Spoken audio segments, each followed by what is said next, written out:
ataupun respon yang dimunculkan oleh jamaah tabligh ini terlihat dari sikap asosiatifnya. Nah, sikap asosiatif ini mampu melakukan kooperatif ataupun kerjasama ketika melakukan komunikasi. Nah, ini bisa terlihat dari proses asimilasi ataupun adaptasi yang disertai dengan ada pembaharuan. Hilang suaranya. Mohon maaf, Prof. Masih hilang dengar, suaranya, Prof? Pak. Ada, Prof? Kalau di kami ada.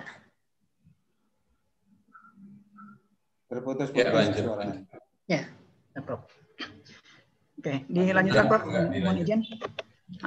Tindakan asosiatif kooperatif ini ada tindakan asimilasi dan akulturasi. Asimilasi ini adalah sikap adaptif yang dilakukan oleh jamaah tabligh sehingga bisa memberikan rekonstruksi makna terhadap identitas keagamaan jamaah tabligh terhadap masyarakat, sehingga ada yang menerima keberadaan jamaah tabligh.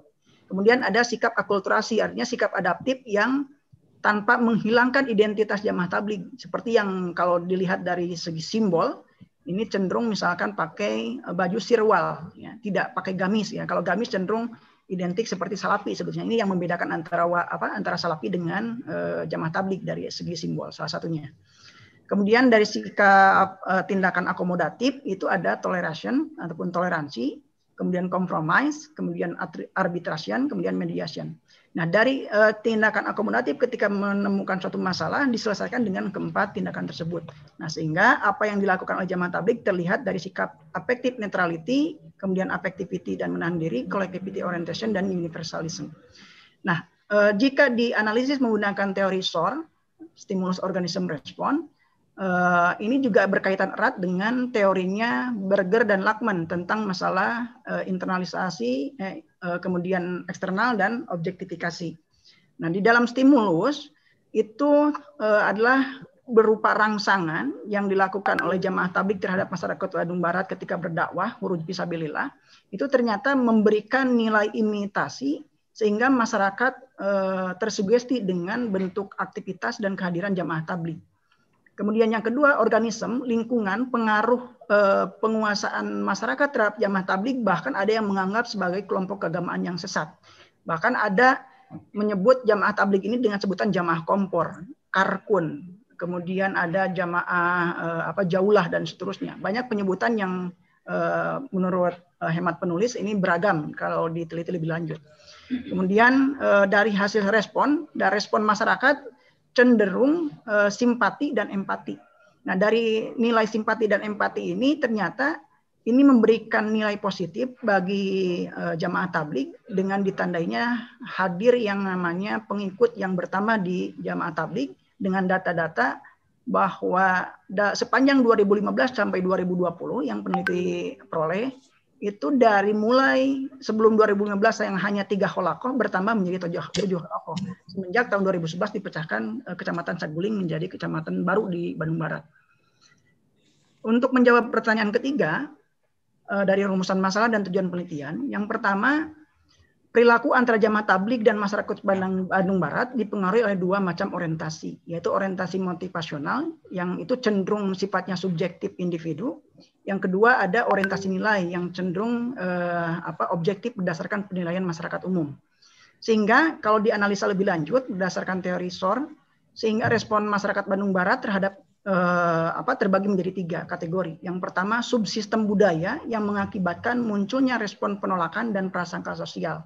Nah, sistem budaya ini tentu menjadi identitas pembeda antara jamaah tabligh yang sebagai kelompok keagamaan Islam yang membawa budaya luar, sedangkan masyarakat Bandung Barat membawa identitas jati diri pribumi yaitu masyarakat Sunda. Kemudian yang kedua, ada subsistem sosial yang memunculkan respon penerimaan tanpa keterlibatan masyarakat dan jamaah tabligh dalam jamaah tabligh. Artinya mereka menerima kehadiran jamaah tabligh sebagai masyarakat, tetapi tidak mengikuti kegiatan ataupun aktivitas keagamaan masyarakat jamaah tabligh.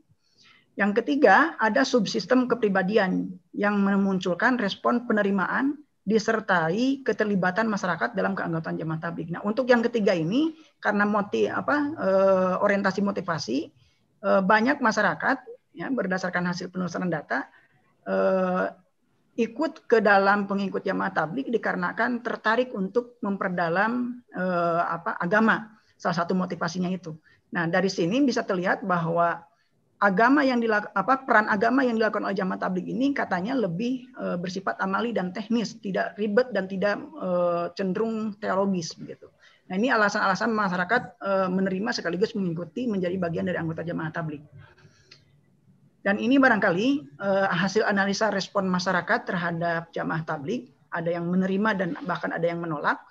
Kita analisis berdasarkan dimensi keagamaan yang 5 tadi, yaitu doktrin, kemudian ajaran, ritual, pengalaman, dan konsekuensi. Sebagai contoh, di dalam dimensi ideologis, alasan masyarakat menerima kehadiran jamaah tabligh, pertama, jamaah tabligh dipandang sebagai kelompok yang berada pada ajaran Islam yang lurus dan cenderung bersifat amaliyah. Kemudian alasan menolak masyarakat, ideologi kepasrahan pada Allah Subhanahu wa taala yang dilakukan oleh jamaah tabligh yang tidak sesuai dengan semangat zaman.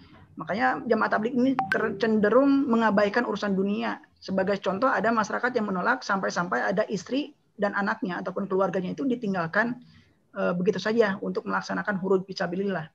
Yang sampai ada yang 3 hari, 40 hari, sampai 4 bulan lamanya. Kemudian dalam dimensi kognitif, penerimaan masyarakat terhadap jamaah tabligh ini terlihat dari pemahaman agama jamaah tabligh yang sangat praktis, terutama dalam hal-hal bersifat amali. Kemudian jamaah tabligh tidak membeda-bedakan suatu mazhab dan aliran ataupun kelompok tertentu. Bahkan kalau berdasarkan data responden, jika lihat background responden ataupun pengikut jamaah tabligh ini, banyak di antara yang berbagai profesi ada, semisal polisi, bupati, kemudian juga ada camat, ada PNS, ada dosen, ada guru, bahkan masyarakat biasa juga hadir. Nah, di sini juga mencerminkan bahwa ada berbagai macam ormas Islam, dari NU, dari Muhammadiyah, Persis, dari Salafi pun ada yang ikut terlibat ke dalam pengikutan jamaah tabligh. Kemudian dimensi ritual, penerimaan ini dapat terlihat ketika jamaah tabligh melakukan pendekatan yang dilakukan melalui jaulah. Jaulah ini semacam mengunjungi rumah-rumah warga di sekitaran masjid.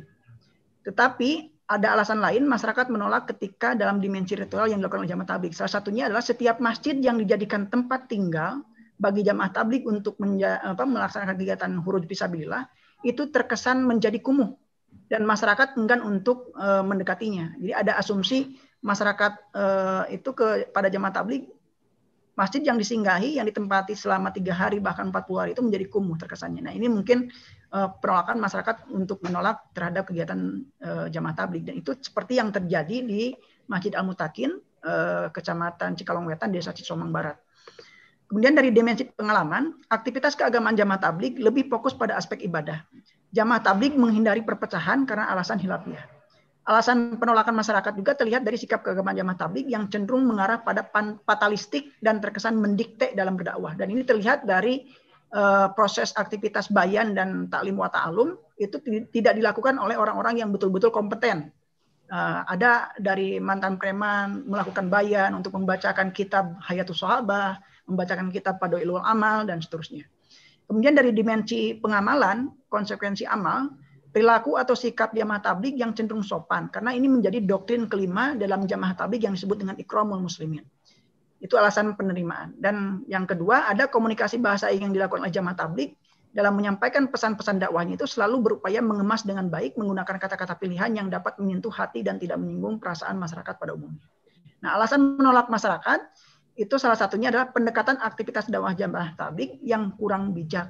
Dalam hal ini, masyarakat yang punya kegiatan itu juga didatangi tanpa pandang bulu, sehingga ada masyarakat yang merasa risih dengan kehadiran jamaah tabligh ketika melakukan jaulah ke rumah warga. Demikian barangkali Bapak Dewan Penguji, terima kasih Bapak ahli dan guru besar atas paparan singkat terkait hasil disertasi penelitian saya. Assalamualaikum warahmatullahi wabarakatuh. Waalaikumsalam warahmatullahi wabarakatuh. Terima kasih kembali Saudara Promopendus sudah menyampaikan ringkasan demikian luas. Selanjutnya kita akan masuk ke sesi pengujian atau sesi promosi. Yang pertama diberikan kesempatan kepada yang terhormat Bapak Dr. Dodi Esruna MA. Ya, terima kasih. Terima kasih Pak Ketua. Alhamdulillah ya, Saudara Ridwan sudah sampai pada tahap terakhir. Mudah-mudahan bisa lancar. Langsung saja saya menyampaikan beberapa pertanyaan yang bersifat mempromosikan ini. Pertama, saya tertarik dengan satu istilah penting di bagian pertama sekali di abstrak ini. Anda menyebut istilah sentimen keagamaan. Nah, apa yang Anda bisa jelaskan mengenai istilah sentimen keagamaan ini? Silakan, itu saja dulu. Siap, terima kasih Profesor Dodi. Dalam abstraksi memang tertulis dengan jelas kalimat sentimen keagamaan masyarakat terhadap kelompok sosial jamaah tabligh. Pertama yang dimaksud dengan sentimen itu adalah bentuk keresahan ataupun bentuk penolakan terhadap kehadiran kelompok sosial yang baru yang disinyalir akan mengganggu stabilitas harmonisasi sosial di masyarakat. Sehingga ketika ada kelompok sosial gimana, Prof? Ya, konsepnya saja dulu, tidak usah dulu di lapangan, konsep sentimen keagamaan aja. Ya, sentimen itu berupa respon prasangka gitu, Prof. Sentimen itu. Jadi penolakan, ya, sentimen itu resah, kemudian juga sikap-sikap yang tidak senang, tidak nyaman begitu. Ya, ya. Nah itu bagian yang harus dipertimbangkan ulang ya, karena di dalam istilah religious studies, religious sentiment atau sentimen keagamaan itu sama sekali tidak berkonotasi negatif, tetapi memiliki dua dimensi ya, bisa negatif, bisa positif. Ya, jadi sentimen keagamaan itu bisa mewujud dalam bentuk yang positif maupun negatif. Misalnya yang positif itu apa? Yang positif itu misalnya sentimen keagamaan itu bisa memunculkan penguatan ikatan sosial. Kan bagus. Ya. Sentimen keagamaan bisa mempererat tali persaudaraan. Itu sentimen. Jadi sentimen di sini tidak dikonotasikan secara negatif. Di situ juga Anda kutip misalnya dari James ya. Tentang sentimen ini ada dua malah. Ini di kutipan Anda sendiri di halaman 91. Itu ada healthy soul ya, jadi jiwa yang sehat. Dengan penjelasannya berarti positif. Ada sick soul, jiwa yang sakit. Nah, itu jadi sentimen jangan hanya diartikan yang berkonotasi negatif. Itu beda, itu mah sentimen dalam istilah sehari-hari ya. Bisa sudah. Tema sentimen ke saya. Nah, itu nih.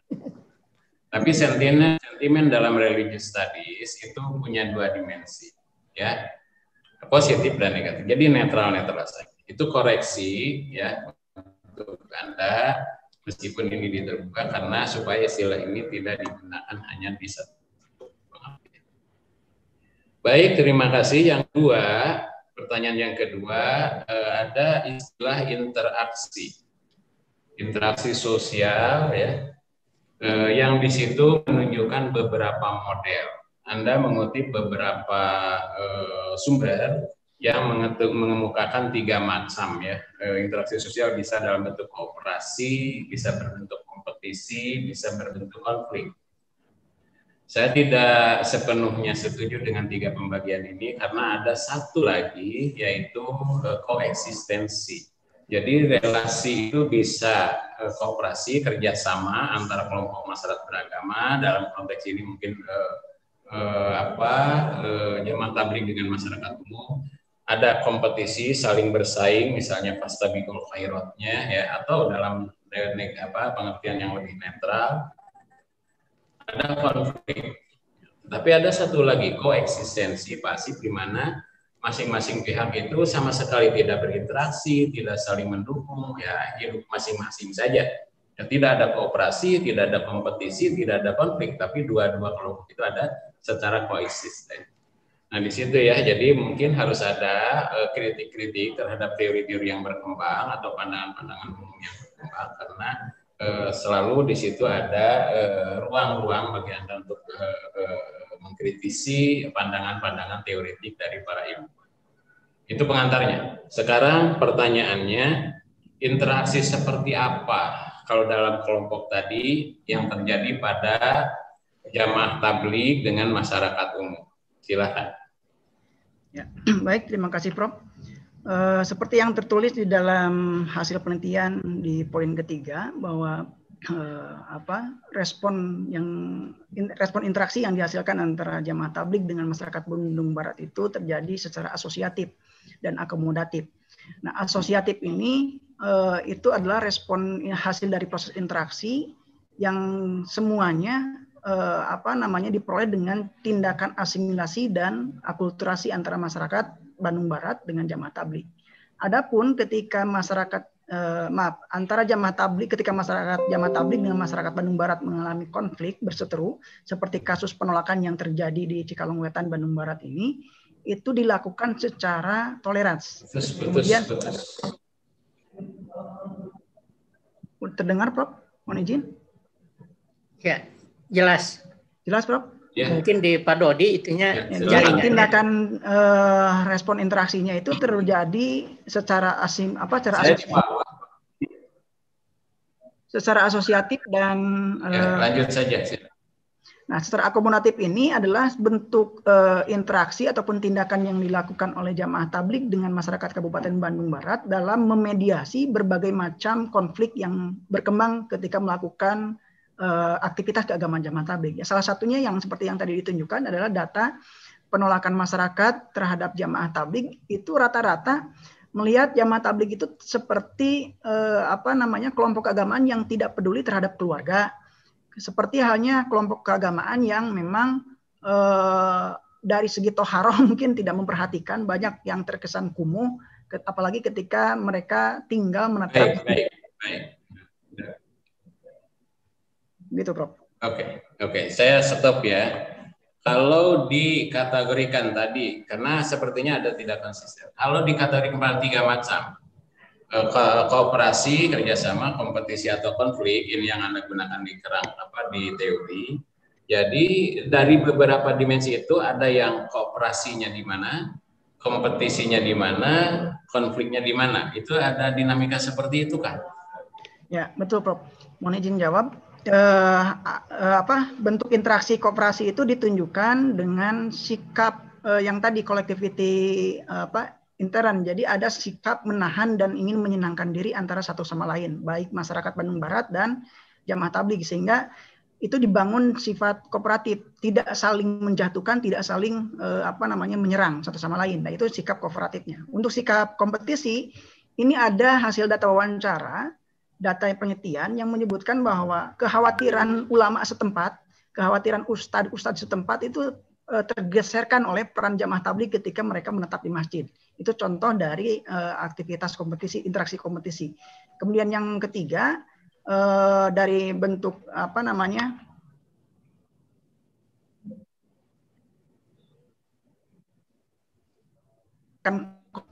secara halus. Kalaupun mendapatkan penolakan dari masyarakat, itu tidak betul-betul melawan balik. Mereka lebih baik pergi, kemudian meminta maaf dan selesai. Gitu. Jadi tidak langsung seperti hanya mohon maaf ketika Salafi Wahabi, kalaupun diajak debat pasti melawan. Kalau jamaah tabligh ketika ada penolakan itu tidak melawan, lebih baik mundur, kemudian memilih tempat baru untuk dijadikan sebagai tempat khuruj fisabilillahnya. Begitu, Prof.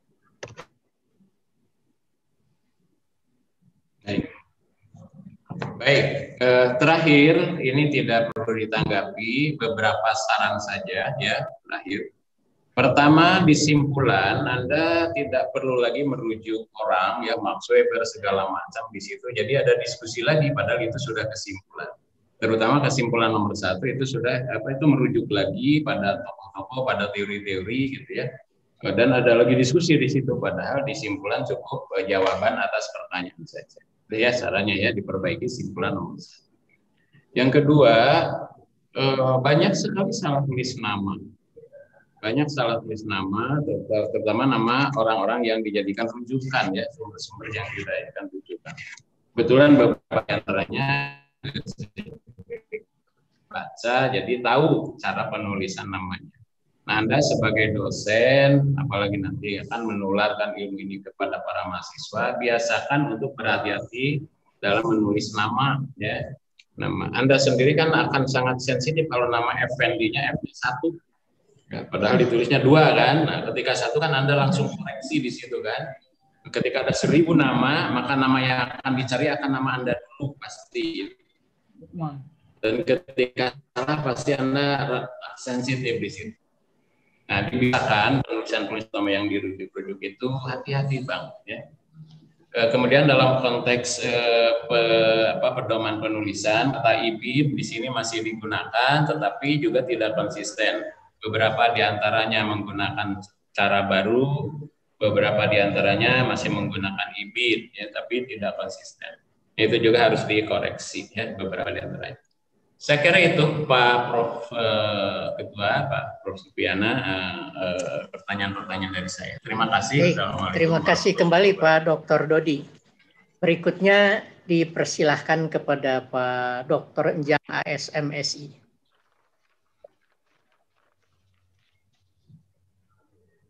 Masih mute Pak Enjang, iya. Terima kasih. Yang saya hormati Direktur Sarjana dan Promopendus dan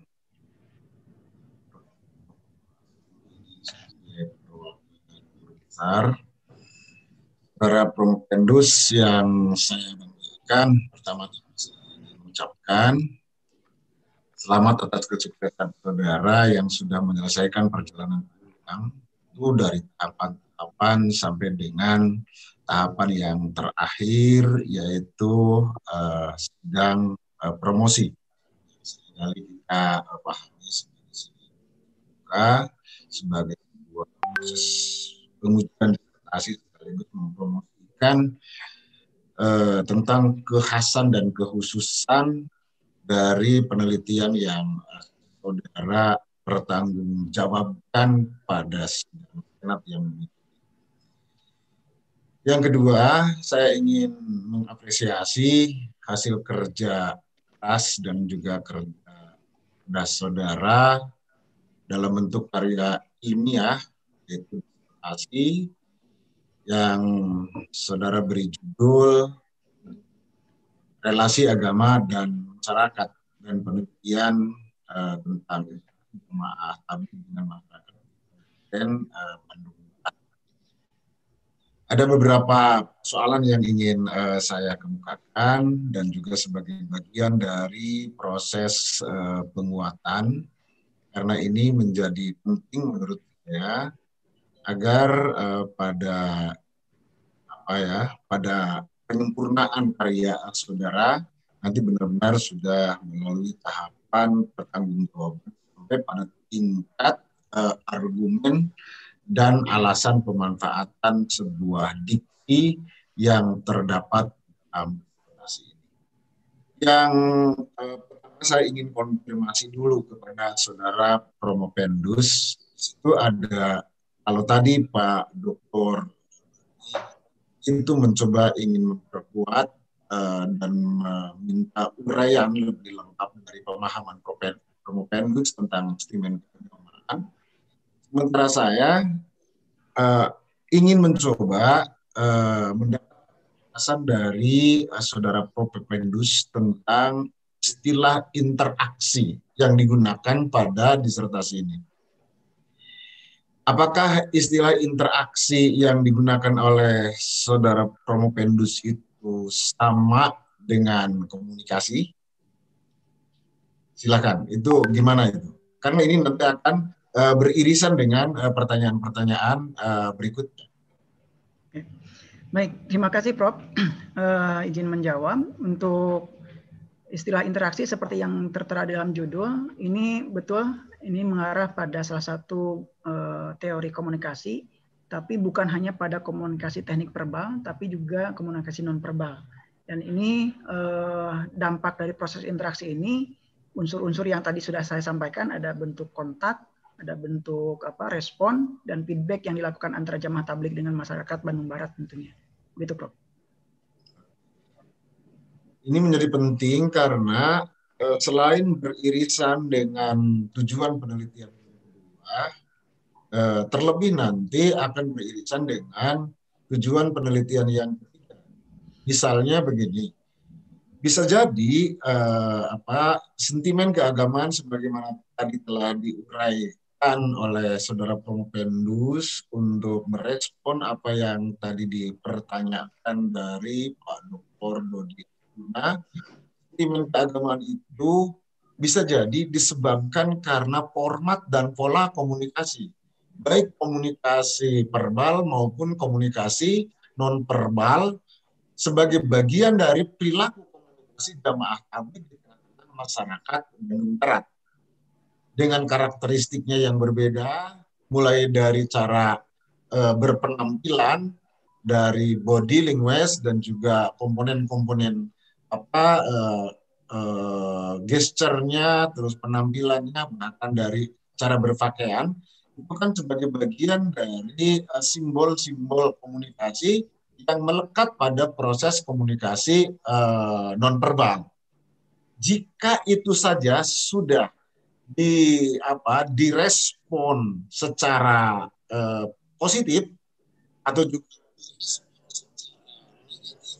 maka tidak menutup kemungkinan akan menghasilkan sentimen keagamaan yang bisa dalam bentuk negatif.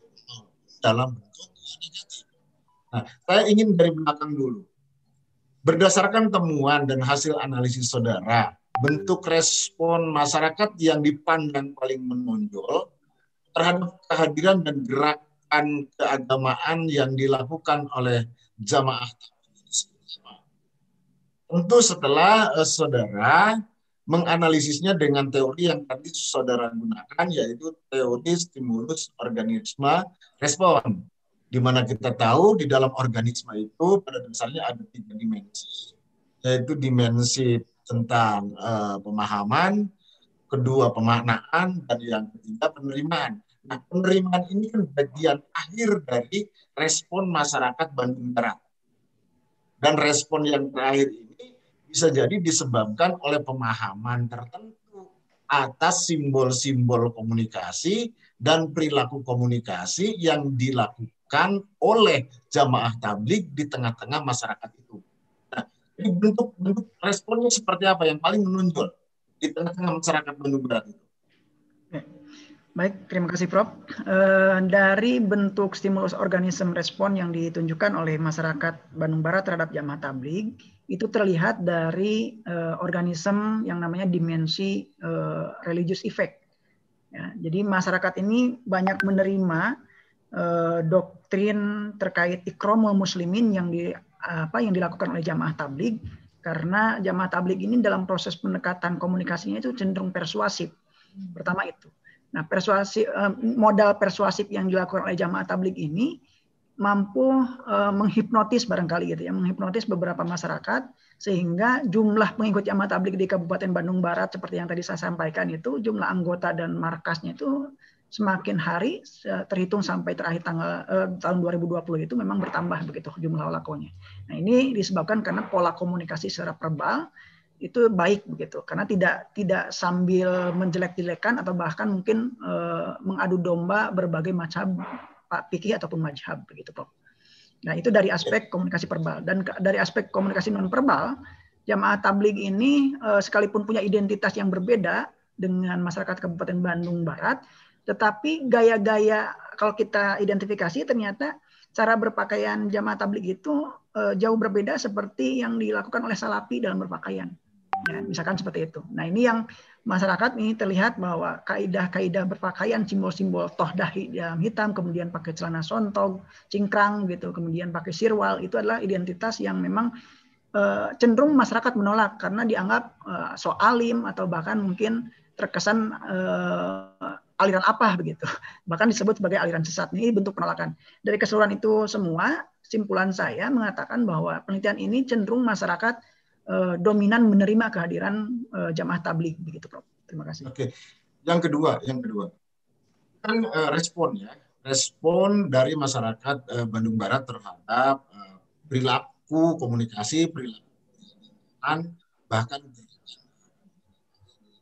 oleh jemaah tabligh. Ini menurut saya dalam asumsinya tentu nanti akan dijelaskan, diperkuat atau mungkin dibantah oleh data yang saudara Pemupenus temukan di lapangan. Perilaku keberagamaan masyarakat jamaah tabligh, kemudian respon masyarakat Bandung Barat terhadap perilaku dan gerakan keagamaan jamaah tabligh itu sebagai bentuk dari respon atas perilaku keberagamaan itu sendiri dari masyarakat, dari jamaah tabligh. Nah, pertanyaannya, perilaku keberagamaan berdasarkan hasil analisis dari saudara temukan di lapangan, itu lebih banyak dipengaruhi oleh dimensi apa? Jika saudara coba analisis dengan teori yang saudara gunakan, khususnya karena begini, jamaah tabligh itu kan sebagaimana dijelaskan oleh saudara merupakan kelompok keagamaan yang transnasional yang memiliki ciri dan karakteristik tertentu. Misalnya selintas dari cara berpakaian, dari cara gerakan keagamaan, ada yang disebut. Nah, itu semua adalah bagian-bagian yang muncul dalam keberagamaan dari 5 dimensi yang kalau kita meminjam teorinya Glock and Stark. Nah, perilaku dan karakteristik jamaah tabligh itu berdasarkan hasil analisis saudara, mana yang paling kuat mempengaruhi corak dan karakteristik keberagamaan jamaah tabligh? Terima kasih Prof. Seperti yang tadi disampaikan bahwa dimensi keagamaan yang paling dominan di jamaah tabligh yang terlihat oleh masyarakat itu adalah dimensi religious effect dengan doktrin ikromul musliminnya, dengan tanpa memuliakan sesama muslim, tanpa membeda-bedakan muslimnya itu berlatar belakang mazhab apa, fikihnya fikih apa, derajatnya apa, itu yang kemudian menjadi karakteristik identitas yang sangat dominan di dalam jamaah tabligh. Itu yang pertama. Nah, kenapa saya menyimpulkan religious effect sebagai dimensi yang paling mencolok di dalam jamaah tabligh? Saya melihat salah satu analisis teori tambahan, yaitu Irving Goffman, bahwa ketika melakukan khuruj fisabilillah, ikromul muslimin di dalam jamaah tabligh itu terkesan seperti menampilkan di panggung depannya jamaah tabligh, ingin terlihat lebih solih, bernilai spiritualitasnya lebih baik begitu. Nah, kalau entah dalam urusan backstage gitu ya, dalam kegiatan khuruj makomi khususnya, itu memang tidak terlihat seperti masyarakat pada umumnya. Mereka lebih seperti yang tadi saya katakan, lebih lebih mendapatkan tajali begitu kalau dalam bahasa tarekat orang jamaah tabligh begitu. Jadi ada semacam pancaran yang ketika dia sudah melaksanakan khuruj fisabilillah itu langsung dipraktekkan dan diimplementasikan dalam kehidupan sehari-hari. Makanya religious effect ini adalah dimensi yang paling dominan, yang paling digunakan oleh jamaah tabligh itu sendiri. Begitu, Prof. Oke, satu lagi, adakah bentuk interaksi sosial yang kemudian melembaga di tengah-tengah masyarakat berdasarkan hasil penelitian saudara? Interaksi antara jamaah tabligh dengan masyarakat Kabupaten Bandung Barat itu.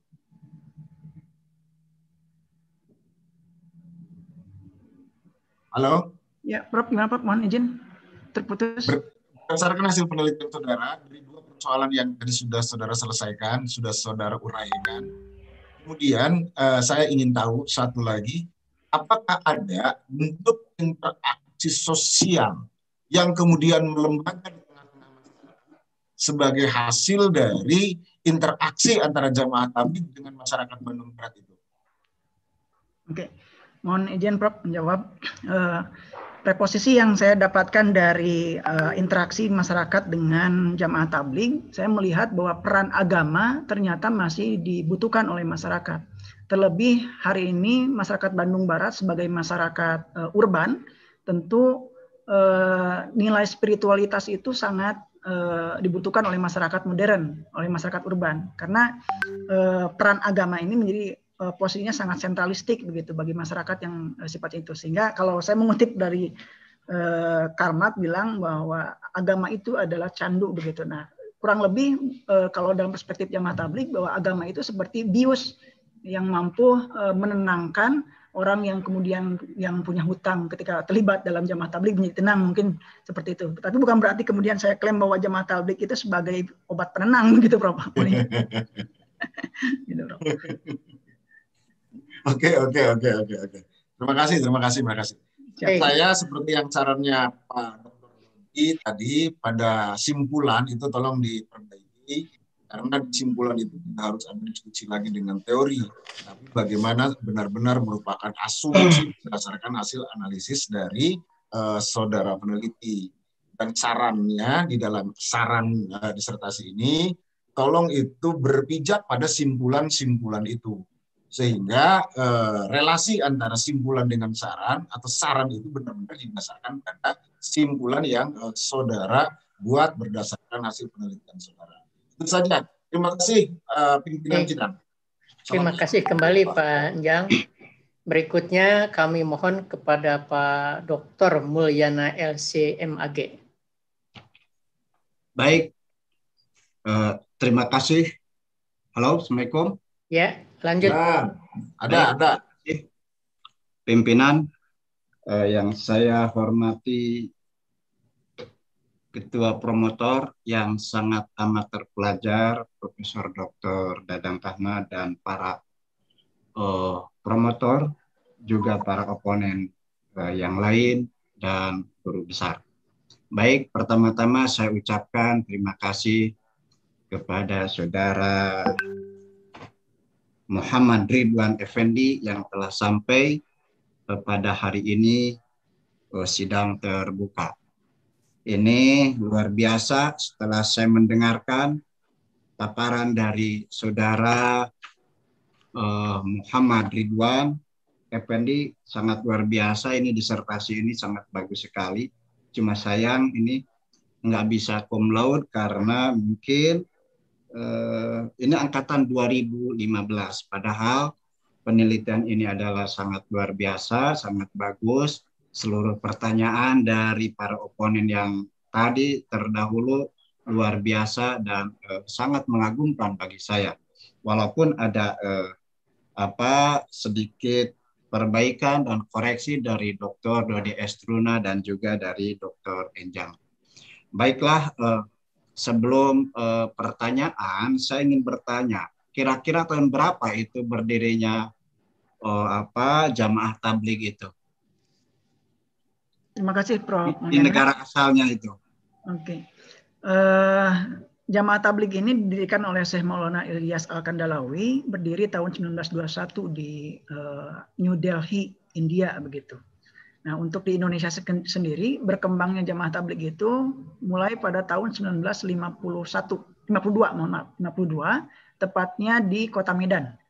Itu pertama. Kemudian berkembang pesat sampai di Jakarta, di Masjid Kebon Jeruk, di Jakarta Pusat. Kemudian kalau di Bandung Barat sendiri, markas terbesarnya ada di Lembang, di Masjid Al-Hidayah. Kemudian kalau di Jawa Barat, sebagai markas provinsinya, itu ada di Jalan Antapani. Barangkali begitu, Prof. Baik. Apakah itu tidak bersamaan dengan masuknya Ahmadiyah ke Indonesia pada waktu itu? Di dalam masuknya itu. Oke.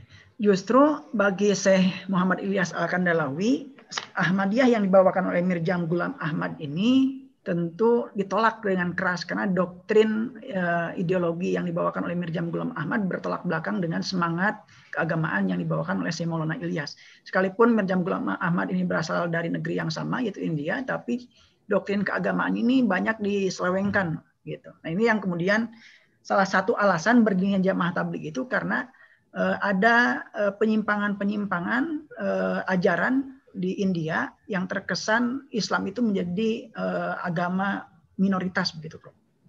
Baik, sebelum pertanyaan lanjutan, saya ingin bertanya dulu lebih awal. Ini kan respon ya, terakhirnya yang ditanyakan bagaimana respon dari masyarakat Kabupaten Bandung Barat terhadap penerimaan dari jamaah tabligh ini. Secara singkat saja, apakah respon masyarakat Bandung Barat itu menerima secara positif atau secara negatif atau seimbang? Karena memang ini penelitiannya kan tidak memakai angket, jadi tidak bisa terukur ya. Akan tetapi ini secara analisis pribadi saja, karena tidak bisa yang menerima respon positif sekian, yang negatif sekian, atau acuh saja sekian. Oleh karena itu, seperti apa respon masyarakat menerima jamaah tabligh itu? Ya, silakan. Ya, baik Prof, terima kasih. Indikatornya sederhana, barangkali Prof, penerimaan masyarakat ini terlihat dari bertambahnya jumlah keanggotaan jamaah tabligh di Kabupaten Bandung Barat. Nah, yang kedua, jumlah markas ataupun holakoh di Kabupaten Bandung Barat yang berjumlah 16 kecamatan. Baik, ini bisa dianggap sepele atau tidak, tapi ini penting. Kan itu diterima ya di masyarakat Bandung Barat itu semakin bertambah. Betul. Jika itu bertambah berarti secara kuantitas ya. Berarti kira-kira berapa itu jamaah tabligh di Bandung Barat ini sekarang? Jamaah tabligh, ya baik Prof. Jamaah tabligh Bandung Barat ini sampai tahun 2020 yang saya teliti itu sampai jumlahnya 6.600 Prof. Bisa ditunjukkan datanya? 6.600 di disertasi ada Prof. Ya, di halaman berapa?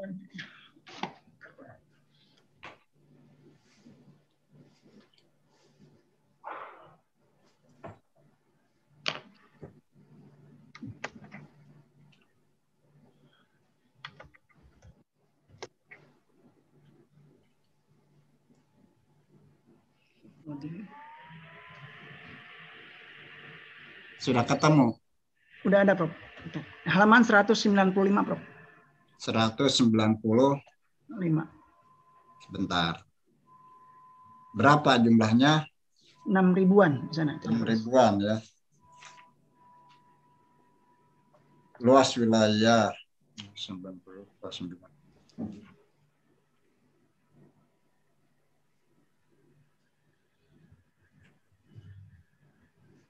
Nah, ini kan 6.000-an kan kira-kira ya. Kira-kira.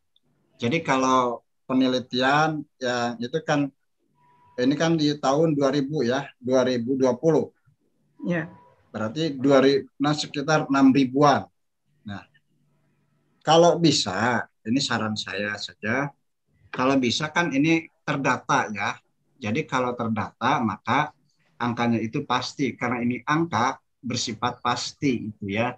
Nah, kalau sekitar hanya 6.000-an itu hanya ini berarti hanya sekedar bertanya, kira-kira mungkin anggota masyarakat yang memasuk di sini berapa ini karena mungkin ini tidak mempergunakan data ya, angket, hanya bersifat wawancara ya, Pak Promopendus. Ya, betul Prof. Ini berdasarkan wawancara dan data 6.000-an itu memang diperoleh berdasarkan wawancara dengan beberapa anggota jamaah tabligh. Ya, inilah salah satu di antara kelemahannya bersifat wawancara yang tidak merujuk kepada data. Biasanya kalau angka, apakah itu rupiah, misalnya kalau uang, kalau angka jumlah itu adalah bersifat data, maka sebaiknya merujuk kepada data. Sekalipun wawancara itu tidak menjadi masalah ya. Sekalipun wawancara, maka nanti dilampirkan dan itu adalah akurat. Jika data itu adalah berdasarkan memang data yang tercatat dan akurat, memang ini adalah penelitian disertasi. Gitu. Kalau hanya bersifat wawancara yang ditanya adalah anggota daripada jamaah tabligh itu, kira-kira berapa anggota jamaah tabligh itu? Bisa saja itu 6.000-an karena sebagai promosi. Ya. Bisa itu sebagai promosi. Tapi kalau ditanya kepada masyarakat yang anti misalnya kepada jamaah tabligh, kira-kira berapa jamaah tabligh di Kabupaten Bandung? Oh, sedikit. Kan demikian. Paling kira-kira hanya 1.000 orang. Sama akan dijawab dengan kira-kira lagi. Sekitar 1.000-an. Demikian. Ya. Itu ya. Baik, berikutnya. Ada di sini ada tentang dimensi keberagamaan. Nah, di dalam dimensi keberagamaan jamaah tabligh itu, Saudara Promopendus itu menyebutkan 5 dimensi. Pertama adalah dimensi ideologi, dimensi kognitif, kedua adalah dimensi ritual, keempat adalah dimensi pengalaman, dan kelima dimensi konsekuensi. Oke. Nah, seperti saya ingin bertanya, menjelaskan secara singkat saja ke 5 dimensi ini, misalnya dimensi ideologi. Kira-kira kecenderungannya jamaah tabligh ini ideologinya apa? Oke. Kalau dibilang ideologi apa mazhab teologi begitu Prof, ini cenderung ahli sunnah wal jamaah. Ya. Cenderung ahli sunnah wal jamaah yang dilakukan oleh jamaah tabligh ini. Tapi ada doktrin khusus yang dalam jamaah tabligh itu disebut sebagai usul sittoh, yang tadi disampaikan bahwa ada iman, ada sholat khusyuk wudu, kemudian ada apa ta'lim wa ta'alum, kemudian iqamah. Jadi kalau demikian Ahlus Sunnah wal Jamaah sama dengan Muhammadiyah, sama dengan Nahdlatul Ulama, sama dengan Persis, PU dan sebagainya ya. Ya, jadi betul, tidak ada yang berbeda secara ideologi fikihnya itu ya. Yang kedua dimensi kognitif ajarannya. Memang sepintas lalu ketika Prof. Pendus menjelaskan unik sekali cara berdakwah itu ya, dari rumah ke rumah dan lain sebagainya. Nah, lagi-lagi di sini ketika mereka itu berdakwah dari rumah ke rumah, kira-kira berapa persen yang berhasil? Kan setiap hari itu berkunjung gitu. Kan yang dikunjungi dalam satu masjid itu 40 hari ya. Kira-kira ya, kira-kira karena tidak ada data di sini. Dalam penelitian saudara itu yang direkrut oleh jamaah tabligh itu berapa? Oke. Baik Prof, terima kasih. Ketika melakukan huruj, baik itu ya apa penambahan jumlah pengikut itu biasanya dilakukan ketika huruj intikoli, Prof. Huruj intikoli ini dilakukan ada yang 3 hari, 40 hari sampai 4 bulan lamanya. Nah, keumuman yang dilakukan oleh pengikut jamaah tabligh ini tidak semua kelompok dalam satu halakoh itu, karena halakoh itu terdiri dari 10 dalam satu markas halakoh itu ada 10 grup gitu, Prof. Jadi 10 grup itu nanti dipilih berapa grup yang akan melakukan huruj intikoli keluar begitu. Nah, ketika proses huruj itu beberapa halakoh khususnya yang di data tahun 2017 seperti yang disampaikan oleh Pak Muhyiddin itu sampai ada 7 orang dalam ketika melakukan huruj intikoli begitu Prof, tepatnya di Kecamatan Parongpong itu sampai di tahun 2017 ada pengikut baru yang bisa sampai 7 orang itu. Ini salah satu contoh tambahan data dari pengikut jamaah tabligh gitu, Prof. Baik. Yang terakhir saja ya, tidak satu persatu. Di sini tadinya kan ada 5 dimensi ya. Nah, ada dimensi konsekuensi. Apa maksudnya dimensi konsekuensi itu? Dimensi konsekuensi itu kalau dalam bahasanya Berger bilang itu seperti eksternalisasi. Jadi berupa akhlak ataupun perilaku moral yang ditunjukkan keluar. Artinya dari proses internalisasi pendalaman spiritual yang dilakukan oleh jamaah tabligh bagaimana diimplementasikan dalam kehidupan sehari-hari. Nah, itu terlihat secara nyata biasanya dalam bentuk perubahan perilaku yang ada dalam keanggotaan jamaah tabligh. Nah, ini beberapa contoh, ada preman pasar begitu ya, preman terminal itu sampai kalau ketika ngobrol sempat saya wawancara betul-betul somehnya minta ampun. Baik dia mengatakan, nah ini perubahan-perubahan semacam itulah contohnya, Prof. Jadi religious effect ini adalah religious dimensi konsekuensi ini berdampak terhadap perubahan perilaku yang tadinya tidak taat menjadi taat, yang tadinya belum spiritualis bahkan bisa menjadi spiritual gitu, Prof. Baik, terima kasih ya, saya ucapkan selamat kepada saudara akhirnya sekalipun ya angkatan saudara masih ada yang belum, saya ucapkan selamat ya untuk mencapai gelar doktor, tapi nanti belum diumumkan ya. Baik, terima kasih Pak Mul. Selanjutnya kami mohon Bapak Profesor Dr. Asaf Muhyiddin. Terima kasih pimpinan sidang, Saudara Prof. Pendus, Muhammad Ridwan Effendi. Suara saya kedengaran? Dengar, Prof, jelas, Prof. Ya. Pertama saya ucapkan selamat atas nama pribadi dan atas nama Ketua Prodi, Anda sudah masuk pada ujian promosi ini. Yang selanjutnya, sebelum ada beberapa pertanyaan promosi, saya ingin konfirmasi tadi disebut apa saya salah dengar atau apa? Usul sittoh atau usul sittah? Usul sittah, Prof. Mohon maaf. Nah, tapi Anda beberapa kali, bukan hanya satu kali tadi. 6 pokoknya. Itu agak bingung saya. Ya, 6 Oke, pokok. jadi apa maksudnya? Dikira bahasa India sih. Ya, Prof. Apa itu maksudnya usul sita? Usul sita itu doktrin 6 doktrin, Prof. 6 doktrin pokok dari Jamaah Tabligh. Maksudnya begitu, Prof. 6 ya, usul 6 doktrin asal prinsip ya. Ya, 6 prinsip dari Jamaah Tabligh. Oke. Jadi oke, tadi kemudian ada jaulah, yang dimaksud jaulah apa itu? Jaulah, Bro. Jaulah itu ya, apa yang dimaksud mereka? Jaulah itu mengunjungi rumah-rumah warga ketika Jamaah Tabligh melakukan khuruj fisabilillah, Bro.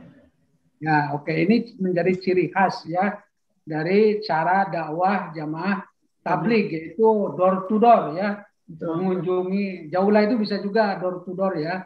Artinya mengunjungi warga masyarakat. Nah, saya ingin konfirmasi atau ingin tanggapan dari Promopendus. Cara dakwah yang dilakukan oleh Jamaah Tabligh itu begitu adanya, jadi berbagai-bagai dan segala macam. Nah, apakah menurut ini perspektif Promopendus itu sudah memang mewakili nilai-nilai keislaman yang komprehensif? Prinsipnya Anda setuju enggak dengan cara-cara dakwah semacam itu? Apa alasan-alasannya? Kalau setuju, kalau tidak, apa alasan-alasan? Silakan. Ya, Bro. Kalau dalam perspektif ilmu dakwah, barangkali ini merupakan metode khas yang dimiliki oleh Jamaah Tabligh, begitu ya. Jika kebanyakan ulama dai melakukan dakwah itu biasanya secara mungkin apa sebutnya, tabligh akbar ataupun sebagainya. Nah, kalau Jamaah Tabligh memang lebih syariah ke belakang gitu ya, ke masyarakat langsung. Nah, ada prinsip yang melatar belakangi kenapa dakwah dilakukan Jamaah Tabligh itu door to door ataupun melalui jaulah gitu, Prof. Ini ada kalimat la yasallu hadhil ummah illa ma salluha awaluha. Jadi pada prinsipnya Jamaah Tabligh itu ingin mencoba menggunakan pola dakwah Rasulullah yang door to door begitu, Prof. Ya, dulu sebelum ada teknologi kan door to door itu. Terus sekarang teknologi WA lebih sip, itu tidak mengganggu kan gitu. Nah, makanya sekarang itu prinsip. Sekarang menurut Promopendus itu sudah representasi istilah dakwah ideal enggak semacam itu? Atau setuju enggak Promopendus semacam itu dakwah? Terutama yang door to door itu. Oke. Nggak kedengaran nih suaranya. Dakwah yang dilakukan oleh Jamaah Tabligh itu secara jaulah ataupun door to door memang menurut saya setuju dan sah gitu, Prof. Karena memang kalau menurut pandangan mereka pun apalagi menjadi doktrin utama begitu, Prof. Bukan persoalan sah dan tidak sahnya, sah kalau itu sah saja, maksudnya relevan enggak menurut Anda dalam kondisi sekarang. Nah, banyak juga orang yang tersinggung dengan bersikap semacam itu, door to door itu. Ya, lebih baik menggunakan teknologi yang lebih canggih kan semacam itu. Oke, itu alasan Anda mungkin setuju terkait ini. Satu lagi, apa relasi budaya lokal Sunda? Kan ini di Sunda ya? Betul, Prof. Ya, dengan budaya atau cara-cara yang dibawa dengan Jamaah Tabligh. Apa relasi positifnya dan relasi negatifnya? Untuk mendapatkan data relasi positif dan negatif itu terlihat dari respon penerimaan dan penolakan masyarakat terhadap kelompok Jamaah Tabligh. Nah, sisi positifnya adalah banyak pengikut Jamaah Tabligh yang heterogen latar belakangnya, terutama yang saya temui itu ada 2 mantan preman dan itu bukan maksud saya ini budaya lokal Sunda ini relasinya dengan Jamaah Tabligh, bukan real di jamaah di Parongpo, bukan. Ini budaya Sunda relasinya dengan Jamaah Tabligh. Ini yang relevansinya terutama dalam penelitiannya dari aspek apa gitu. Oh iya, Prof. Dari korelasi antara budaya dengan jamaah tabligh ini adalah dari aspek pertama yang paling mencolok perbedaan itu adalah identitas yang berbeda, terutama itu. Nah, yang kedua, di dalam doktrin jamaah tabligh ada ikramul muslimin, artinya memuliakan sesama muslim. Kemudian di karakteristik identitas orang Sunda itu somea. Nah, dua hal itulah yang kemudian. Jadi antara budaya Sunda somea dengan ikramul duyub atau ikramul muslimin nyambung. Nah, di situ ada titik temu. Jadi sebetulnya itu salah satu bentuk menjadi lebih positif diterima. Oke, satu lagi. Tadi disebut bahwa intinya jamaah tabligh itu masih bersifat inklusif, artinya tidak tertutup tapi terbuka kan gitu. Nah, tetapi kenapa masih ada penolakan-penolakan kenapa terjadi penolakan? Terjadi tadi ada sebutan-sebutan yang miring, sebut jamaah kompor, kemudian juga kebersihannya kurang terawat dan segala macam lah sebutan-sebutan lakob terhadap jamaah tabligh. Padahal kan sudah menurut Anda inklusif. Biasanya inklusif itu yang orang terbuka itu tidak menjadi positif tanggapannya. Kenapa terjadi begitu? Pertama, aspek inklusif yang diperlihatkan oleh jamaah tabligh adalah dari segi berpikir dan cara-cara melakukan nilai-nilai ibadah amaliyah. Itu yang pertama. Nah, banyaknya masyarakat yang masih menganggap miring terhadap tabligh, sesat, dan bahkan mungkin dianggap sebagai tidak suka terhadap kebersihan dan sebagainya, karena memang bentuk simbol nonverbal yang ditunjukkan oleh jamaah tabligh ini belum bisa menyentuh wilayah psikologis masyarakat begitu. Seperti yang dilakukan jamaah tabligh ketika khurud untuk menetap di masjid itu sampai mengotori masjid, dimasak di sana, tidur di sana, ngaji di sana, itu sampai masyarakat merasa risih begitu. Meskipun itu dilakukan selama 3 hari lamanya ketika melakukan khurud fisabilillah. Nah, itu alasan-alasan masyarakat kenapa sekalipun inklusif dalam segi pemikiran dan ibadah amaliyah yang dilakukan oleh jamaah tabligh ada, tetapi sisi penolakan masyarakat terhadap jamaah tabligh dari aspek dohiriyah yang nampak dalam penampilan atribut jamaah tabligh itu sendiri, Prof. Ya, kalau begitu terlihat indikasi inkonsisten dari cara berpikir yang tadi inklusif, kemudian malah dalam prakteknya eksklusif begitu. Oke, cukup pimpinan. Terima kasih. Sekali lagi selamat Prof. Pendus yang sudah masuk. Terima kasih Prof. Asep. Sebelum disampaikan kepada promotor, saya ingin juga dapat konfirmasi dan tanggapan dari Prof. Pendus. Yang pertama, saya ingin dapat jawaban yang bersifat mungkin spekulatif, mungkin juga hipotetik gitu ya, atau perkiraan ke depan. Apakah jamaah tabligh yang berada di Jawa Barat, di Bandung Barat itu menggambarkan jamaah tabligh secara keseluruhan di Jawa Barat atau di Indonesia? Secara dalam hipotesa saya, gambaran jamaah tabligh di Bandung Barat ini menggambarkan mayoritas pengikut jamaah tabligh di Indonesia, Pak. Itu ya. Betul. Baik. Kalau Anda selesai meneliti disertasi tentang jamaah tabligh ini, disesuaikan dengan kepakaran saudara, mau diapakan nanti ini hasilnya? Yang pertama barangkali ada hal-hal positif dan negatif yang saya dapatkan dari hasil riset ini, dan beberapa jamaah tabligh juga sudah saya kasih ringkasan gitu yang pernah saya teliti, dan mereka memang menyadari gitu ya, ada berbagai macam contoh negatifnya itu seperti masalah bab toharoh, kebersihan, itu juga mereka menyadari betul dan sesuai dengan data yang saya peroleh. Dan dari sisi teoritis tentu ada penekanan detail penelitian yang perlu digali lebih jauh dengan berbagai macam perspektif ilmu, dan ini yang harus saya kembangkan. Dan yang kedua dari segi praktis, ternyata di abad yang modern ini tentu nilai spiritualitas ini masih dibutuhkan oleh masyarakat, terlebih masyarakat yang memang sibuk dengan urusan-urusan keduniawian, perlu ada semacam peningkatan mutu spiritualitas seperti yang diupayakan oleh jemaah tabligh. Begitu, Bro. Terakhir, punya prospek jamaah tabligh ke depan? Kalau saya terkait pribadi dengan kemodernan, ke ilmu pengetahuan, TIK gitu ya. Jamaah tabligh ini sepanjang yang saya teliti mereka tidak punya media, Prof. Ya seperti halnya dalam media dakwah seperti yang tadi ditanyakan sama Prof. Asep, dakwah bil kolam seperti tulisan tidak. Mereka betul-betul dakwahnya itu seperti door to door melalui lisan dan furud fisabilillah gitu, Prof. Kalaupun mereka dibilang apakah punya handphone gitu, mereka punya gitu. Tapi untuk masalah dakwah tetap aja dilanjut dengan doktrin-doktrin yang dimiliki oleh jamaah tabligh gitu, Prof. Baik, saya kira cukup. Selanjutnya mohon dari jajaran promotor yang terhormat Bapak Dr. Yusuf Wibisono MAG.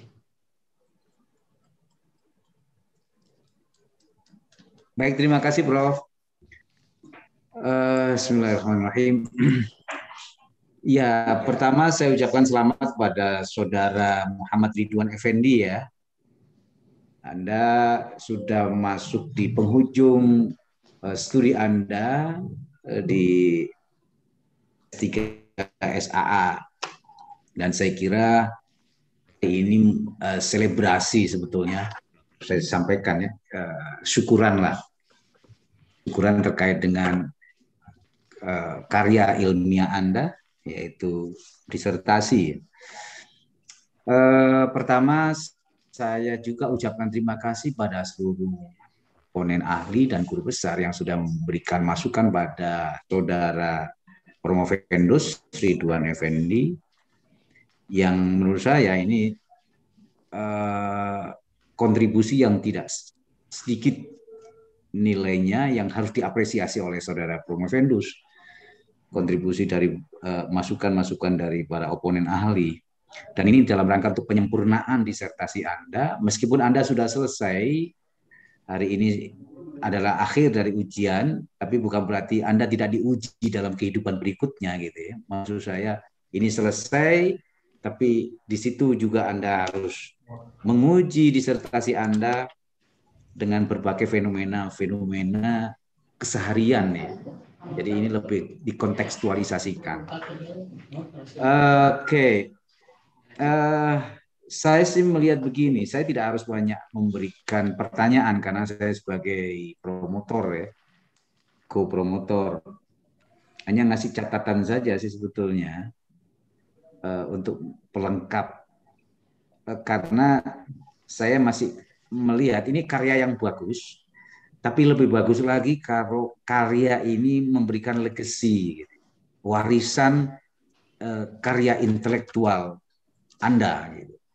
Paling tidak disertasi ini punya keunikan dalam penelitian terkait dengan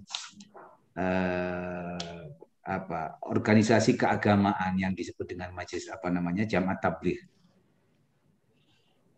Nah, saya belum melihat keunikan yang Anda tonjolkan di situ, yang nantinya akan jadi legacy, akan jadi warisan intelektual ini. Saya mengusulkan gimana misalkan Anda memotret kelebihan dan kekurangan dari jamaah tabligh. Diakui atau tidak, jamaah tabligh itu punya pattern, punya pola dakwah. Kenapa saya katakan begitu? Setuju atau tidak dengan model gaya jamaah tabligh, mereka sudah sukses. Mereka sudah melalang buana, mereka sudah melewati horizon semesta yang lain ya. Anda bisa bayangkan dari tahun 1921 ya? Betul. Oke. Sampai hari ini masih hidup dan bisa kemana-mana di seluruh dunia. Ini luar biasa. Bahkan kalangan intelektual bisa tertarik dengan jamaah tabligh. Saya ingat ada beberapa dosen ITB yang tertarik dengan jamaah Unpad. Perguruan tinggi bergengsi banyak yang tertarik dengan jamaah tabligh. Dalam benak saya yang saya sehari-hari studi agama-agama itu menjadi bagian dari wirid kita ya, zikir kita. Saya menanyakan ada apa dengan jamaah tabligh? Kok banyak orang kalangan intelektual tertarik? Ini kan menarik ya menurut saya. Oleh sebab itu ini bisa Anda potret untuk dijadikan temuan Anda yang yang otentik gitu ya, yang orisinil gitu. Nah, Anda nanti cari di situ kelebihannya apa, kelemahannya apa. Bukan berarti kemudian jamaah tabligh di Kabupaten Bandung ini merepresentasi jamaah tabligh yang ada di Indonesia, bahkan di seluruh dunia. Tidak begitu juga. Tapi paling tidak yang Anda teliti, yang Anda studi itu, Anda temukan dengan berbagai teori tentunya ya. Nah ini saya bukan beberapa kali ya, terhitung jari lah ya, 3 kali kalau tidak 3 atau 4 kali saya ketemu dengan teman-teman atau orang-orang jamaah tabligh dan saya diskusi dengan mereka. Mereka sangat santun sekali dan mereka menghindari urusan politik gitu kalau berbicara dengan jamaah tabligh. Nah, tapi bagi saya ada yang mengganjal gitu ya. Ya apa yang tadi kata Anda tadi dan mungkin beberapa orang mengatakan rada jorok misalkan. Ada masjid jamaah tabligh di daerah Legit itu apa namanya di masjid kecil karena diduduki sama jamaah tabligh itu banyak jemuran-jemuran di depannya. Jadi nggak indah gitu loh ya. Tapi terlepas dari itu semua mereka itu seperti nyaman gitu di situ dan jamaahnya itu merasa comfort gitu ya. Merasa dia ini adalah keluarga besar mereka gitu. Masak di situ segala macam gitu. Saya berusaha untuk berempati memahami mereka. Meskipun kadang-kadang ya rada kesel gitu karena pernah masuk ke wilayah masjid saya dan saya tolak juga karena bawa kompor gitu loh. Tapi saya tertarik dengan cara dakwahnya gitu. Kok bisa menyebar seluruh dunia itu? Apa sih? Apakah ada jimatnya dalam tanda petik gitu ya? Lucu nih sebetulnya fenomena menarik jamaah tabligh ini. Oke, saya kira itu ya. Ini masukan saja dan selamat untuk Anda. Sekali lagi saya terima kasih saya ucapkan pada para oponen ahli dan guru besar. Saya kira itu Pak Profesor. Baik. Terima kasih. Terima kasih, Prof. Terima kasih Pak Dr. Yusuf. Berikutnya kami mohon Bapak Profesor Dr. Muhtar Solihin MAG.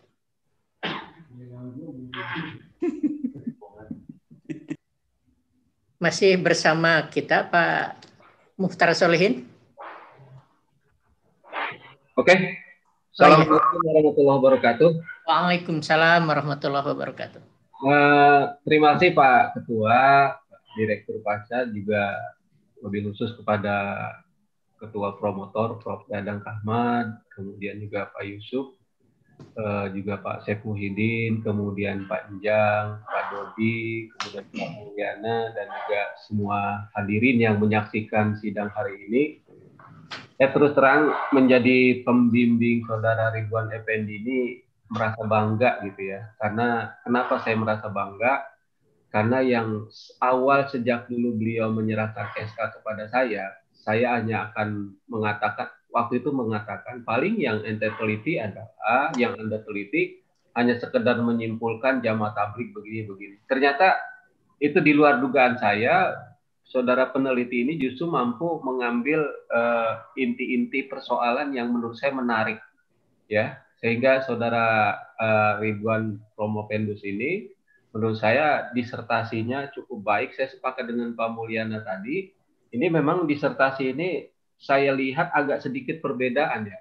Saya ambil contoh ketika orang dulu pernah kita menyidang kalau tidak salah tentang gerakan keagamaan misalnya yang melihat bagaimana FPI kemudian di Bogor dan sebagainya. Saya bilang kesimpulannya pasti melawan negara, melawan kekuatan negara. Tapi ternyata Saudara Ridwan Effendi ini agak sedikit yang menarik menurut saya. Justru beliau hasil penelitiannya yang saya pahami betul karena beliau sering konsultasi ke saya. Saya lihat disertasinya agak sedikit berbeda. Dari kesimpulan-kesimpulan yang dalam tanda kutip sudah kita mengatakan kesimpulan lumrah, ini ternyata disampaikan oleh Ridwan agak berbeda. Berbedanya misal begini, ketika dipahami jamaah tabligh itu sebagai sebuah definisi. Jadi definisi jamaah tabligh itu, jamaah itu kan adalah artinya jamaah ya, kemudian tabligh itu adalah penyampaian. Jadi jamaah yang terikat dalam sebuah keinginan untuk menyampaikan tablik atau mungkin tablik akbar kalau di lapangan, tapi ini tablik bilhal ya. Sehingga saya melihat sebetulnya apa yang dilakukan oleh Ridwan ini adalah dia tadi sudah menyebutkan bahwa jamaah tablik itu adalah jamaah yang memahami Islam dalam garis lurus dan bil amal. Ini yang menarik. Maka saya melihat sebetulnya substansi dari penelitian saudara Ridwan ini, ya, saya hanya ingin mengomentari saja, ingin menambahkan berbagai halnya. Yang disampaikan oleh Muhammad Ridwan adalah dakwah yang memiliki metode dakwah bilhal. Jadi sebetulnya jamaah tabligh itu adalah jamaah yang memiliki dakwah dengan metode bilhal. Jadi metode dakwah bilhal, dan apa yang mereka sampaikan itu adalah menjadi dakwah bil konsisten, dan kemudian selanjutnya dakwah bil komitmen, mungkin begitu kalau kita bahas Indonesia kan. Ini menarik, jadi dakwah bil hal, dakwah bil komitmen, dakwah bil konsisten. Itu yang menurut saya penelitian yang sangat unik. Karena apa? Dakwah yang disampaikan oleh jamaah tabligh ini dengan pola tadi bil hal, kemudian bil konsisten dan bil komitmen, ini yang menarik bagi orang-orang dalam tanda kutip yang abangan memahami Islam. Yang memahami Islam hanya sekedar biasa-biasa saja dalam konteks keindonesiaan. Maka mereka melakukan sebuah gerakan perlawanan ketika mereka tidak setuju dengan yang ditampilkan oleh jamaah tabligh, dianggap sebagai mungkin kedepannya mungkin akan menjadi sasaran tembak yang disebut radikal dan sebagainya. Padahal menurut saya apa yang disampaikan oleh jamaah tabligh, mereka tidak bicara soal politik ya. Mereka bagaimana melaksanakan agama dimulai dari door to door. Dan ini menurut saya metodologi penyampaian dakwah yang disampaikan menurut saya yang pernah dilakukan oleh Hasan Al-Banna ya. Jadi bagaimana kemudian Hasan Al-Banna akhirnya kemudian muncul menjadi Ikhwanul Muslimin, ketika menjadi Ikhwanul Musliminnya itu menjadi suatu yang dalam tanda kutip berlawanan dengan pemerintah. Tapi kalau memang jamaah tabligh ini konsisten dengan penyampaian ajarannya seperti ini, mereka apatis terhadap politik, tapi tetap konsisten untuk menggarap, konsisten dan komitmen terus untuk menggarap, menyampaikan ajaran-ajaran Islam bilhal kepada masyarakat. Nah ini menurut saya yang menarik, sehingga jamaah tabligh persis tadi Pak Yusuf bilang, kenapa sampai sekian negara itu banyak berkembang bebas? Memang menarik pada konteks ini Pak Yusuf. Jadi bagaimana mereka sebetulnya besar dalam sebuah kekuatan, tapi tidak tertarik politik, tetapi dakwanya bilhal, sehingga door to door. Ini pola Hasan Al-Banna menurut saya. Nah, ketika Hasan Al-Banna kemudian mendirikan Ikhwanul Muslimin, maka menjadi ada serangan. Nah, persis juga saya bilang tadi, akhirnya yang disampaikan, yang dilakukan oleh dakwah bilhal, dakwah bil komitmen dan dengan konsisten yang disampaikan oleh jamaah tabligh, banyak pihak yang merasa tidak senang dengan mereka yang sudah berada pada zona nyaman melaksanakan agama seperti ini, dalam tanda kutip masih abangan melaksanakan agamanya. Maka datangnya pola baru yang konsisten, yang komitmen, yang bilhal, itu dianggap sebagai sebuah tantangan. Maka isu-isu klaimnya akhirnya mereka anti NKRI, nanti ke sana arahnya. Kemudian mereka menjadi radikal nanti, karena dianggap radikal itu dalam pemahaman yang kita pahami sebagai kita ilmuwan, konsisten mempertahankan pendapat itu radikal ya. Jadi konsisten dengan misal melaksanakan dakwah dia polanya seperti itu radikal. Nah, kemudian akhirnya dipukul rata, akhirnya nanti ke depan mungkin bisa saja menjadi nasibnya seperti organisasi-organisasi lain yang tidak diizinkan. Nah, ini menarik menurut saya. Akhirnya saya perlu sampaikan juga di sini, pola dasar Hasan Al-Banna ini adalah pola yang dipakai, yang diterapkan oleh Hasan Al-Banna minus politik maksudnya ya. Dan ini yang diterapkan oleh jamaah tabligh sebetulnya. Sehingga sekarang serangan-serangan kemudian kita menyebut sebagai gerakan transnasional, itu adalah sebagai sebuah fobi yang disampaikan, sebuah mungkin kalau ada Islamofobi, mungkin ada jamaah tablighofobi, mungkin begitu. Nah, serangannya akhirnya tidak menusantara, akhirnya tidak NKRI. Nanti kenapa? Mereka yang menyerang itu mereka yang sudah enjoy dengan dalam tanda kutip serampangan memahami ajaran konteks hari ini. Jadi Islamnya yang disebut dengan Islam kejawennya, nanti berkembang Islam abangannya. Dan mereka yang sudah sudah enjoy dalam posisi ini, melihat sebuah Islam yang konsisten, sebuah Islam yang komitmen, sebuah Islam yang bilhal yang disampaikan oleh jamaah tabligh, maka dianggap sebagai sebuah ancaman, ya, sebagai sebuah tantangan, sebagai sebuah ancaman, sehingga mereka ke depan mungkin akan disudutkan. Nah, itulah mulai-mulai kemudian orang menolak. Ada gerakan kemudian tadi di Bandung Barat, aktivis Masjid Al-Muttaqin kemudian menolak. Itu menurut saya posisi menolaknya itu posisi politis, ya. Jadi bukan lagi menolak dalam konteks pengamalan agama. Jadi menolak, justru yang menolak itu politis, ya. Kenapa? Karena dianggap sebagai sebuah sebuah bahaya besar ketika Islam yang diajarkan di kita itu yang abangan, yang biasa-biasa, tidak komitmen, tidak bil kafah, tidak dalam tanda kutip tidak nyunah dan sebagainya. Mereka akan menjadi gerah dengan datangnya Islam jamaah. Nah, ini menarik menurut saya. Jadi bagaimana Saudara Ridwan sebetulnya sudah mengarah ke sana, cuman ketidaktegasan dia menyimpulkan aspek itu mungkin karena persoalan lain, ya. Jadi kalau memang mau tegas, Saudara Ridwan tadi sampaikan saja. Jadi inilah pola dakwahnya Hasan Al-Banna. Minus politiknya menjadi sebuah terobosan baru dalam pola dakwah. Tapi kalau dengan politiknya maka akan menjadi tantangan, maka bisa disebut nanti hari ini saja dengan pola seperti itu mungkin akan disamakan nanti, bisa compare down ke nanti dengan FPI, dengan ini, karena dianggap sebagai sesuatu yang berbeda dengan yang dilakukan oleh masyarakat.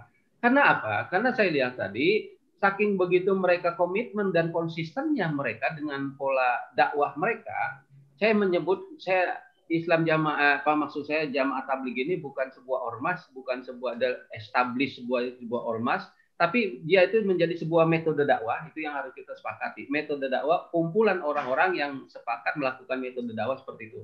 Sehingga nanti posisinya dia akan, kalau disamakan dengan FPI, oh tidak. Disamakan dengan Hizbut Tahrir, oh tidak. Jadi karena memang metode dakwah. Kita juga misalnya UIN Bandung kalau punya metode dakwah tersendiri mungkin akan menjadi pilihan milenial nanti gitu, ketika kita memiliki metode dakwah. Nah, metode dakwah yang sesuai dengan namanya jamaah tabligh adalah jamaah berdakwah, jamaah menyampaikan, jamaah penyampai. Maka metode ini yang menurut saya menjadi menarik dan untuk bisa diterapkan menjadi sebuah hal, sebuah yang sangat menarik.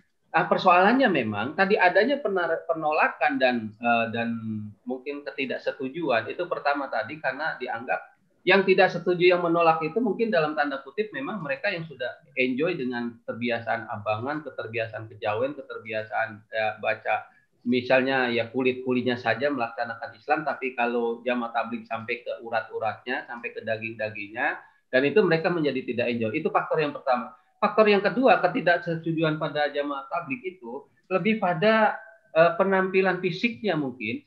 Kalau Pak Yusuf bilang tadi mungkin bahwa kompor dan sebagainya. Kalau saya itu hal yang sangat kecil sebetulnya. Kalau itu ibaratnya mereka yang mau camping, ya mereka bawa kompor, itu dipahami itu biasa.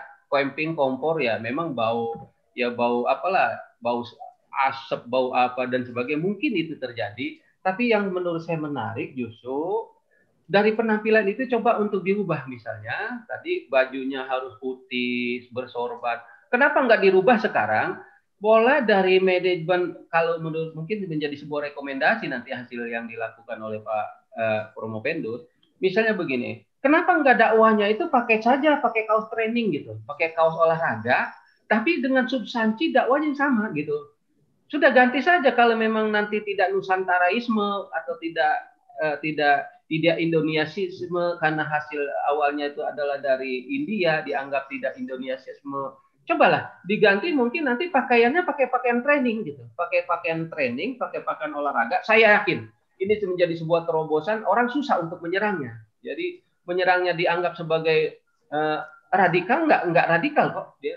Kemudian menyerangnya sebagai tidak Indonesia, lo pakai training kok. Kalau perlu pakai apa, mungkin pakai baju ala Jawa, baju ala Sunda, mungkin di mana dia berada, ikuti dengan pola kedaerahannya. Saya yakin ini menjadi terobosan yang tidak bisa dibayangkan betapa besarnya nanti gerakan jamaah tabligh. Barangkali itu yang perlu saya sampaikan Pak Ridwan nanti untuk sebagai mungkin saya tidak mengkritik atau tidak ini dalam disertasi saudara, tapi bagaimana pola-pola itu yang tidak disampaikan secara eksplisit ya. Jadi tidak eksplisit bagaimana hasad afbananya, bagaimana Islam bil komitmen, bil dakwah, bil hal, bil komitmen, kemudian bil konsisten, dan berhadapan dengan orang yang mungkin melaksanakan Islam dalam tanda kutip kulit-kulitnya, yang abangan, yang kejawen, maka jamaah tabligh dianggap sebagai sebuah tantangan.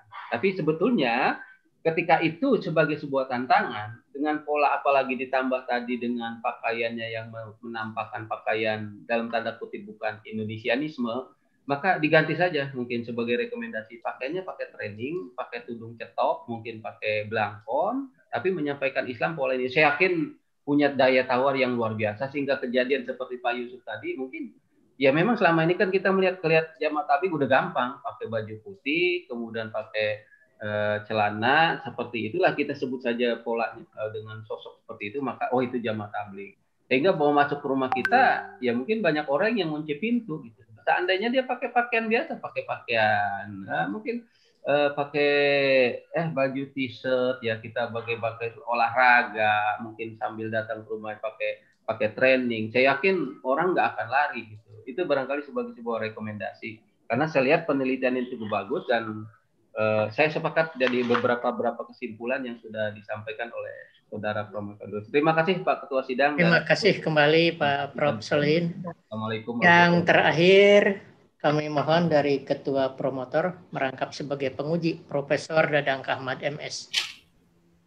Terima kasih Pak Ketua, Saudara Propendus ya, Saudara Ridwan. Penelitian ini sangat bagus. Penelitian relasi agama dan masyarakat. Sebetulnya ini relasi antar umat beragama ya. Karena masyarakat di sini kan juga umat beragama dan multi kelompok. Saya yakin di daerah Bandung Barat itu tidak hanya satu kelompok masyarakat.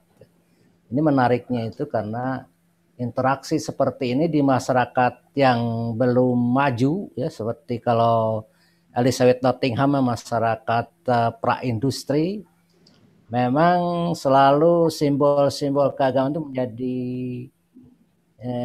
menjadi ukuran, menjadi sesuatu yang sensitif ya bagi masyarakat seperti itu. Jadi kalau masyarakat maju, simbol-simbol itu sudah tidak terlalu peduli ya. Saya sering lihat orang-orang jamaah tabligh di Australia itu dengan bebas mereka melakukan kegiatan-kegiatan tanpa ada halangan dan kritik seperti itu. Memang kata Lauren Kalba itu pengaruh kebudayaan peradaban itu mempengaruhi terhadap sikap seseorang, sikap pandang seseorang. Ya kalau kita masyarakat begini ya wajar lah, konflik-konflik sering terjadi, jealous ya, prasangka masih ada. Saya kira ini bagus ya. Terima kasih, ini sudah hampir jam 2 ini. Luar biasa ujian 2 jam ya. Iya, betul. Luar biasa. Terima kasih Pak. Itu selamat Pak. Itu ya Saudara Ridwan ya. Terima kasih kembali Prof. Dadang. Terima kasih Prof. Rupanya sesi promosi sudah selesai. Saya mohon izin karena rekap nilai sudah ada di tangan Ketua Sidang. Apakah harus ada sesi untuk musyawarah atau kita umumkan saja? Langsung aja. Baik. Kalau langsung aja Prof. Setelah ini tinggal satu sesi lagi pemberian tausiah. Masih. Ya. Videonya masih gelap tuh yang Pak Ketua. Astagfirullahaladzim, mohon maaf. Kelihatan.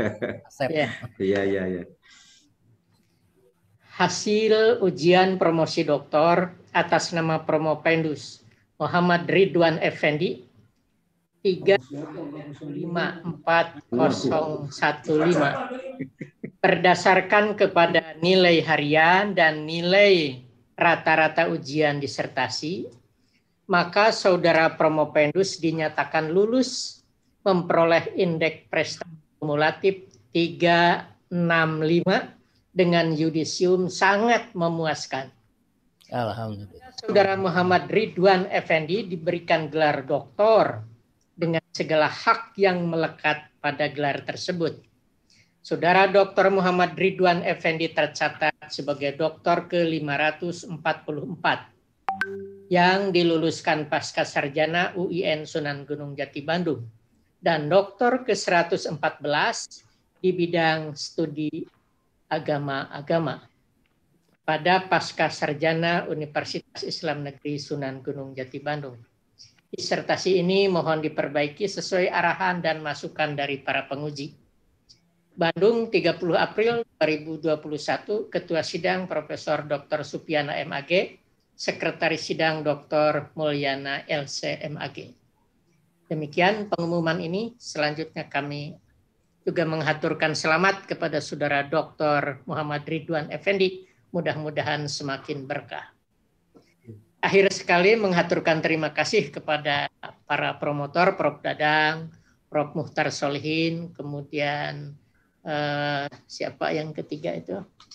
Pak Yusuf Wibisono, Dr. Yusuf Wibisono, serta dari jajaran oponen ahli Profesor Asep Muhyiddin, Dr. Mulyana MAG, Dr. Njang AS MSI, dan Dr. Dodi Estruna.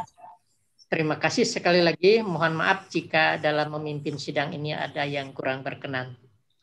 Sesuai dengan protap ujian promosi, maka ujian ini akan kita tutup dengan mengucapkan Alhamdulillahirabbil alamin. Acara sidang senat terbuka dalam rangka ujian doktor atas nama Muhammad Ridwan Effendi, pasca sarjana UIN Gunung Jati Bandung, kami tutup. Akhirul kalam. Wassalamualaikum warahmatullahi wabarakatuh. Waalaikumsalam. Terima kasih.